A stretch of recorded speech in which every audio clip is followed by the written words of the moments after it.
Velkommen til. Jeg vil lave en demonstration af, hvordan jeg laver baggrunde til min modeljernbane. Mine baggrunde dem laver jeg af hård masonit af 4 mm tykt. Og jeg har en stump her, som jeg har skåret ud, og den skal jeg bruge til den baggrund, jeg er ved at lave. Pladen den skal først grundes med en vandopløselig hæftegrunder. Og det er jo sådan set meget nemt, for her er hæftegrunderen, og her er en pensel. Og så er det bare at gå i gang.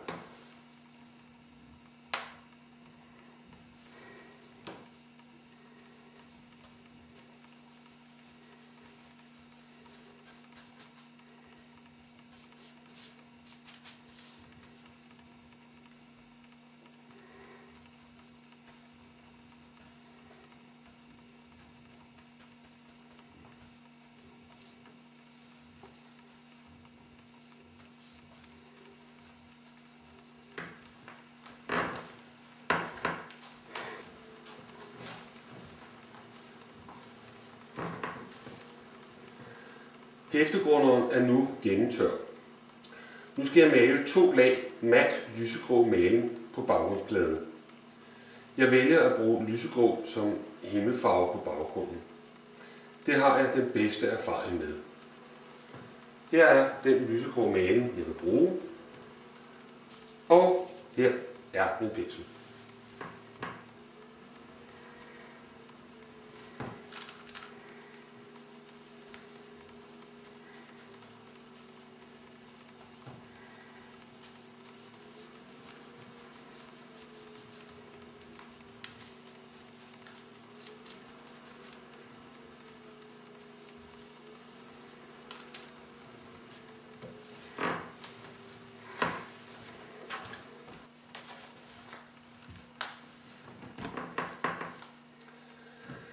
De 2 lag lysegrå maling er nu tørre. Nederst har jeg lavet en blyantstreg. Det er en hjælpelinje, jeg skal bruge, når jeg limer fotos på baggrunden. Under linjen maler jeg en mørk grå farve. Jeg vil ikke have himmelgrå dernede. Her er malingen. Og her er min pensel. Det er en lille pensel, da jeg ikke skal male ret meget.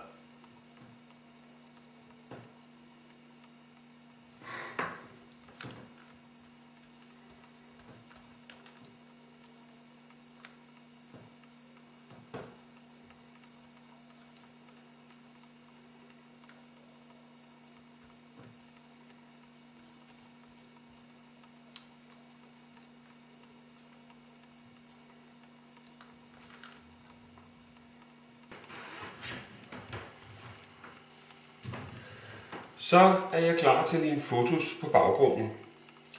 Det er fotos, jeg selv har taget. Jeg har taget dem i København inde ved søerne. Det er lysbilledefilm, jeg har taget for over 10 år siden. Jeg har scannet billederne ind på computer, så har jeg bearbejdet dem og printet dem ud. Billederne de ser sådan her ud, når de er printet ud. Det overflødige papir, det skal klippes fra. Når det er gjort, så ser resultatet sådan der ud. Det her foto, det er klar til at blive limet på. Når jeg limer fotos på baggrunden, så bruger jeg en celluloselim. Det er sådan en her. Nederst i billedet er der en vandret streg. Det er den der sorte streg. Den skal passe til stregen på baggrunden, fordi så kommer det her til at være korrekt. Og jeg er helt sikker på, at den der streg, den er vandret, fordi det er nemlig vand. Nu vil jeg lime billedet fast.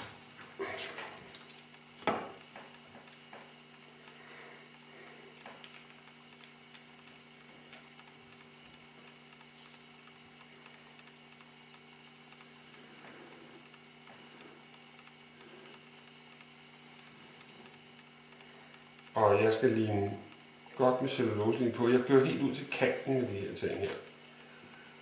Og så når jeg sætter det hele fast, eller trykker det hele fast, så prøver jeg faktisk at få limen til at flyde en lille smule ud.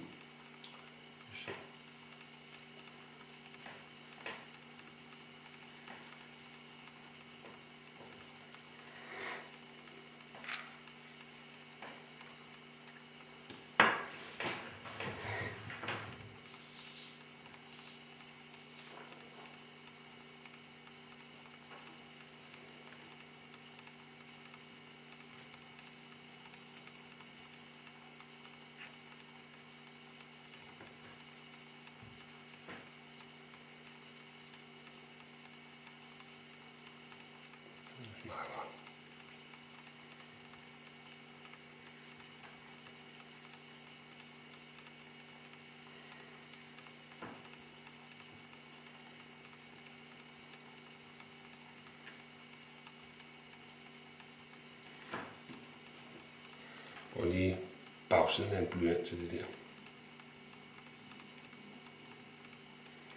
Det er lim, der flyder ud over, det kan man altså ikke se, når det først er tørret.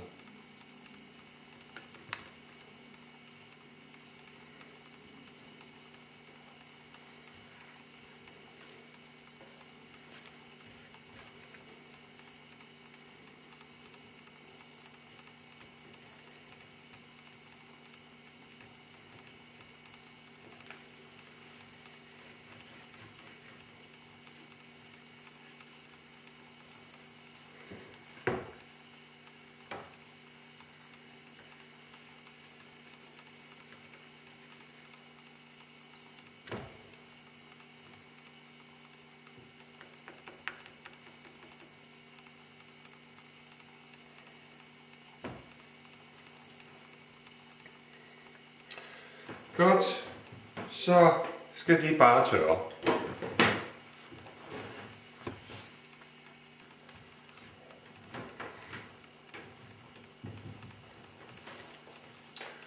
Så er limen tør. Jeg kan nu klargøre det næste foto. Og det ser sådan her ud. Først skal det klippes til. Her er de sakse, jeg plejer at bruge.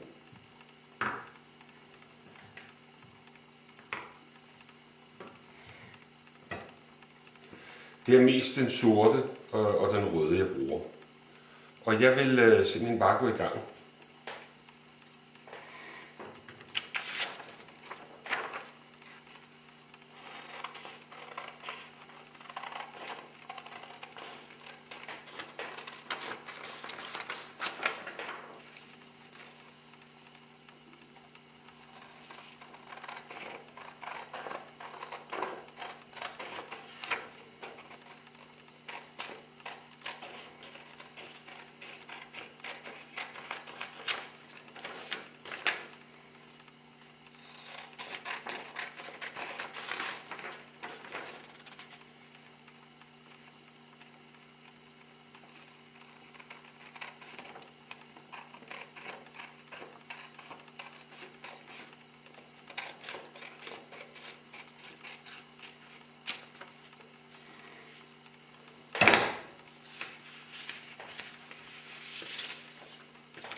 Og til det næste, så skal jeg selvfølgelig lige bruge på briller. Den vil jeg lige løbe over og hente.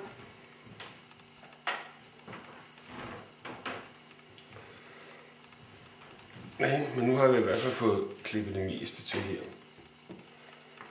Så skal vi lige have fat i taget.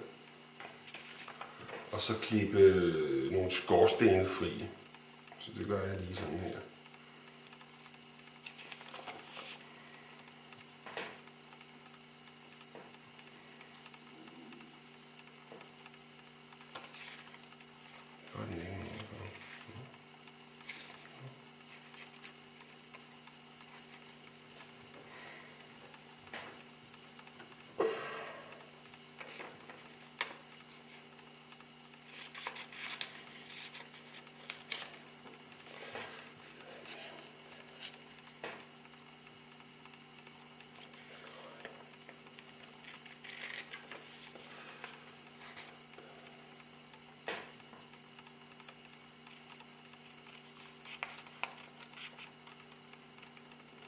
Der er noget puslearbejde her. Nu går vi ned til selve taget.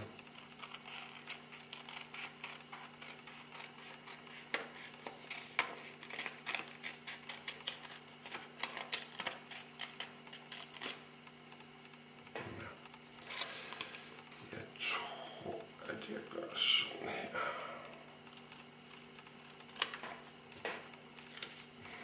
De skorstene har jeg allerede der. Så det ser rigtigt ud.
Så man kan se, at det er pusler i vejen, og det her til at passe.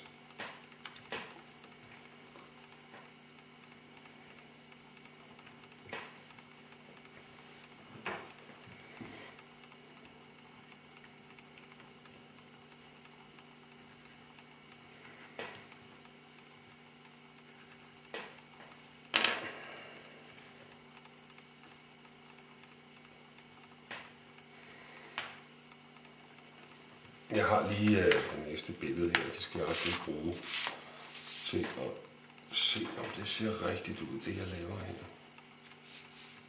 Okay.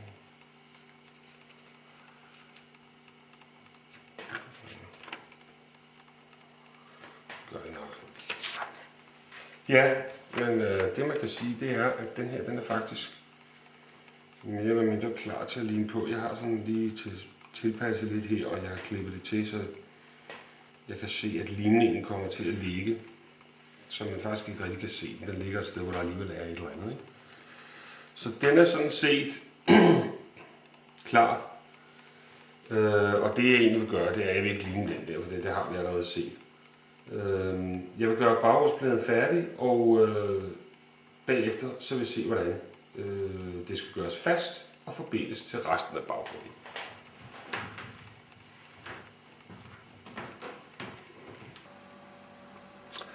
Her er så den færdige baggrundsplade, og jeg er ved anlægget. Resten af baggrunden, den kan man se der. Den lille baggrundsplade skal monteres i forlængelse af den store baggrund. Og jeg har sådan set allerede boret for, og baggrunden den skal skrues fast i kippen på den her liste. Og ja, det tror jeg, at jeg vil gøre nu. Nå, men så er pladen, i hvert fald baggrundspladen, skruet fast nu, ikke? Og der er en masse kosmetiske detaljer, der skal fikses, ikke? Men det ordner jeg senere. Det bliver en helt anden historie.